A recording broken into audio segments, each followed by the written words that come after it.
在东北亚这片复杂的棋盘上，朝鲜就像一个永远被夹在中间的棋子，一边是传统盟友中国，另一边是新晋伙伴俄罗斯。表面上看，中朝俄三国关系其乐融融，但实际上暗流涌动。最近几年，朝鲜似乎对俄罗斯的热情远超对中国，频频联手俄罗斯搞事情。那么，这种微妙的变化背后究竟藏着什么玄机？说到中朝关系，很多人脑海中会浮现出铁哥们儿、革命友谊这样的关键词。没错，中朝两国从抗美援朝时期就结下了深厚的革命情谊，甚至可以说是同生死共患难的关系。但随着时代的发展，这份感情似乎有点变味了，或者说有了更不一样的形态体现。现在的中朝关系更像是一个纯粹的利益共同体。简单来说，中国是朝鲜最大的提款机，为朝鲜提供了80%以上的经济援助和90%的能源供应。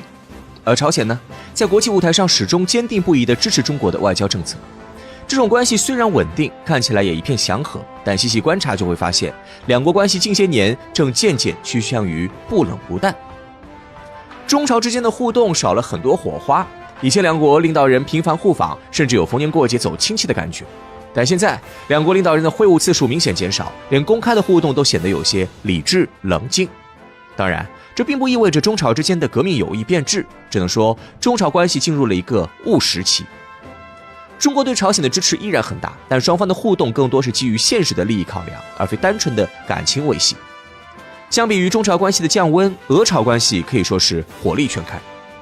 近年来，俄罗斯和朝鲜的合作可以用全面开花来形容，从经济到军事，从能源到科技，两国的合作几乎覆盖了所有领域。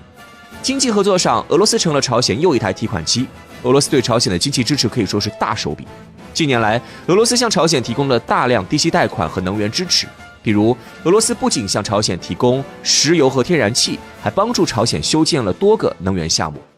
甚至于，俄罗斯还主动消除了朝鲜的部分债务，还为其提供新的贷款支持。这种雪中送炭的做法，让朝鲜对俄罗斯好感倍增。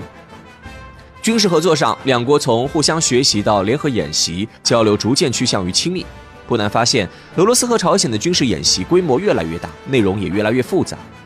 从最初的双边演习到现在的多边演习，两国的军事合作已经达到了一个新的高度。更让人意外的是，俄罗斯还向朝鲜提供了大量的军事装备和技术支持。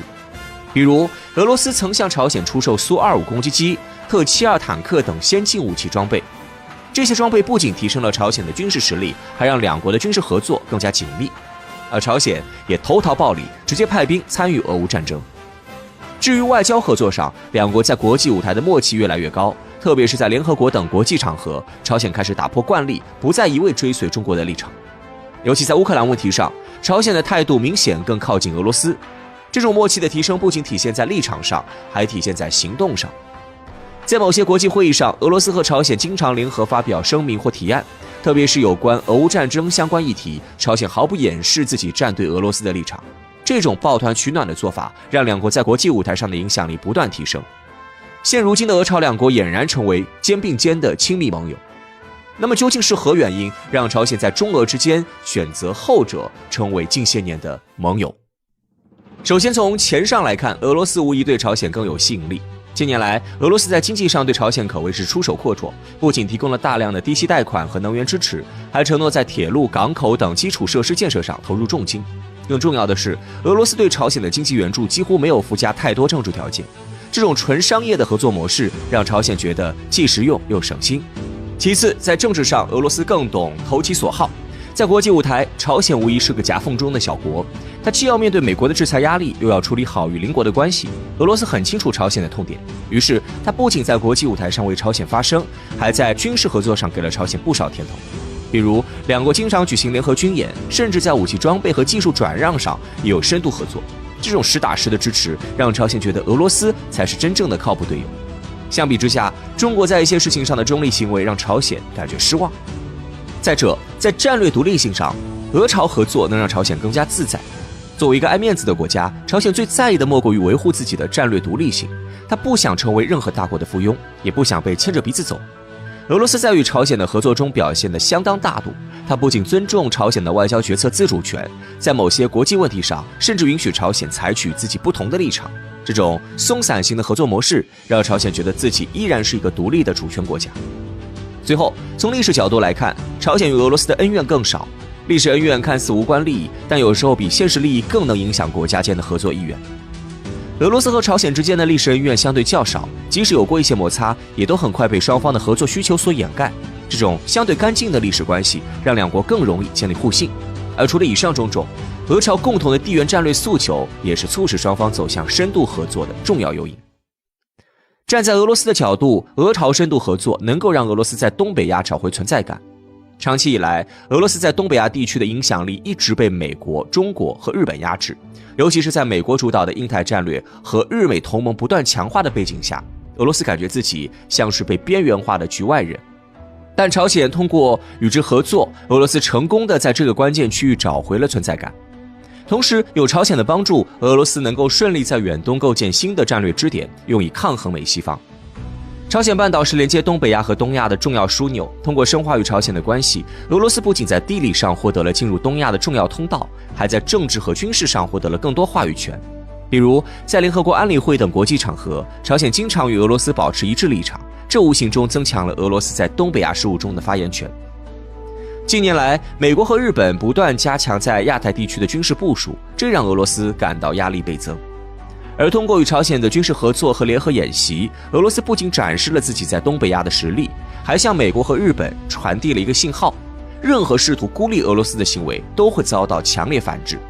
而站在朝鲜角度，两国合作能够帮助其摆脱中国依赖症。长期以来，朝鲜在经济和外交上对中国的依赖程度极高。虽然这种关系看似稳固，但朝鲜显然不希望永远扮演附庸的角色。通过与俄罗斯的合作，朝鲜不仅找到了一个可以平衡中国影响力的伙伴，还在国际舞台上获得了更多主动权。最关键的还是安全问题。对于朝鲜来说，国家安全始终是最优先考虑的问题。虽然中国在历史上一直是朝鲜最可靠的安全后盾，但与俄罗斯的合作为朝鲜提供了一个新的安全选项。比如，在军事演习和技术交流方面，俄罗斯可以为朝鲜提供与中国不同的技术和经验。这种多元化的发展模式让朝鲜的安全体系更加稳固。总而言之，当下俄朝两国相互靠拢，尤其是朝鲜主动在中俄之间逐渐倒向后者，无疑让两国收益颇多。但这并不意味着中朝中俄关系的疏远。从更宏观的角度来看，朝鲜与俄罗斯的合作实际上是在构建一个全新的地缘政治联盟——中俄朝铁三角。这个联盟虽然不像北约那样正式，但却在某些方面具有更强的生命力和灵活性。说到底，在这个充满不确定性的世界舞台，朝鲜正在玩一场高难度的外交平衡术。它需要在中国和俄罗斯之间找到最佳支点，在大国博弈中为自己争取最大利益。对俄罗斯来说，这种合作不仅帮助其在东北亚找回了存在感，还在对抗美日同盟的过程中获得了重要助力，因此自然乐意接受朝鲜的友谊。这场博弈没有对错，短期内也看不到赢家或者输家，有的只是基于利益之上的不断博弈。至于朝鲜的选择究竟会带来什么样的后果或影响，只有时间能给出答案。俄罗斯凭什么敢和半个世界为敌？俄罗斯敢于亮剑，主要来自3个底气。2004年3月29号，北约宣布了本组织的第5次扩张结果，接受立陶宛、爱沙尼亚、拉脱维亚等6个国家的加入申请。在北约方面公布了这则消息之后，俄罗斯的外交部和克里姆林宫都迅速做出了强烈的反应，来抗议北约的这一次扩员决定。然而，面对俄罗斯的强烈反应，西方各国却不以为然。几乎所有人都没有想到，从这个时候开始，俄罗斯便逐步进入了与西方对抗的状态之中。从此以后，俄罗斯将直接以一国之力对抗半个世界。俄罗斯的第一份底气就来自于苏联为其留下的庞大军事能量。冷战时期，苏联红军拥有着足以跟美国抗衡的军事实力。根据多家西方媒体的估算，苏联弹头数量一度超过了11000枚。而在苏联解体以后，俄罗斯的核武库里仍然保留着超过6000枚核弹头，而且这些核弹头里大多都是杀伤力更为强悍的氢弹。另外，苏联时期建设的大量军工产业也被俄罗斯原封不动地继承了下来。继承了这些家当的俄罗斯不仅可以源源不断地研发新武器，还能将本国生产的武器用于出口。直到今天，包括印度、埃及等地区强国都是俄罗斯军火企业的主要客户。许多年以来，俄罗斯的军售总额一直维持在280亿美元之上。这样的军售规模虽然比不上世界军火巨头美国，但也足以彰显俄罗斯的军事大国地位。2013年10月10号，俄罗斯从著名的导弹发射基地卡普斯金亚尔发射了一枚经过改进之后的白杨洲际导弹，结果这枚导弹完美地命中了位于哈萨克斯坦的一处标靶。可以说，俄罗斯在全世界的面前再一次用实力证明了自己强大的军工研发能力。比起乌克兰、爱沙尼亚等前苏联分裂出来的小国，俄罗斯继承的苏联遗产大多也都是能够配套的，包括苏联时期的图波列夫设计局、苏霍伊设计局等领先世界的军事科研机构也被俄罗斯继承了下来。2009年，俄罗斯又宣布开始研制新的萨尔马特系列导弹。根据俄罗斯官方公布的资料显示，这款导弹起飞时的重量远远小于之前俄罗斯军队准备的 SS-18型导弹。这代表着俄罗斯已经逐渐从苏联解体的混乱局面中走了出来，一切都在有条不紊地发展着。一个强大的俄罗斯的确令西方各国感到恐惧不已。然而，苏联时代留给俄罗斯的绝不仅仅是惊人的武器装备数量和恐怖的军工研发能力，俄罗斯令西方世界感到忌惮的也绝不仅仅是它的军事影响力。关于苏联解体后的俄罗斯，有人曾经打过一个非常形象的比方：没有了苏联的俄罗斯，就像是一个大号的加油站，毫无影响力可言。这句话固然代表了相当一部分人对于俄罗斯的看法，但它也给许多人造成了一种强大的错觉。虽然俄罗斯在苏联解体之后的确是衰落了，但是这不代表着俄罗斯心甘情愿地沦为一个地区性强国。苏联时期遗留的强大政治影响力，恰恰就是俄罗斯的第二个底气。事实上，在苏联解体之后，俄罗斯还在世界各地经营着多处军事基地，这些军事基地依然是俄罗斯拓展政治影响力的触角，让西方各国感到寝食难安。比如苏联在越南金兰湾建设的海军基地，就一直被俄罗斯使用到了2003年。最终，俄罗斯还是在内外交困的压力下，才宣布撤出金兰湾。2011年，叙利亚爆发了严重的内乱，由美国支持的反对派武装在叙利亚境内四处点火，唯恐天下不乱。美国人在叙利亚故意制造内战，让叙利亚人互相残杀，绝不仅仅只是为了夺取叙利亚的石油资源。因为其总统小阿萨德是一个非常亲俄的政治人物，因此美国人必须穷尽代价将其从总统的宝座上赶下来。为了保住自己在中东地区的影响力，俄罗斯甚至不惜直接派出飞行员和志愿军进入叙利亚的领土，帮叙利亚政府作战。在战争进行了整整8年之后，眼看着叙利亚的反政府武装都已经到达叙利亚首都大马士革了，但叙利亚政府军还是在俄罗斯的支持下顽强地将叛军顶了回去。如今，虽然叙利亚的战事还在持续之中，但俄罗斯在叙利亚乃至中东地区的政治影响力算是被勉强保留了下来。由此可见，美国人想要挤压俄罗斯的地缘政治生存空间，并不是一件容易的事情。除了中东和东南亚以外，俄罗斯还在非洲维持着庞大的政治影响力，包括西非的尼日尔和尼日利亚都曾经建立过亲苏的武装或政权。为了维持俄罗斯在这些地区的影响力，俄罗斯政府甚至派出了雇佣兵在西非和中非一带活动。这些战斗力强悍的雇佣兵可以绕开正常程序，肆意颠覆某个国家的政权。目前，他们已经在非洲内部形成了一片巨大的控制区域。多年以来，美国、法国等西方世界的主要成员都曾经试图将盘踞在非洲的俄罗斯雇佣兵纳入恐怖组织的名单之中，但他们的这些行为全都遭到了俄罗斯的强烈抵触，使他们一直不能得偿所愿。当然，除了诸多的客观因素之外，俄罗斯人也吸取了历史上的诸多教训，以至于今天绝大多数的俄罗斯民众都放弃了与西方世界媾和的想法。因为俄罗斯在历史上曾经有过一个与西方无比亲密的时期，但这恰恰是无数俄罗斯人最不愿提起的一段历史，因为它实在是太过黑暗了。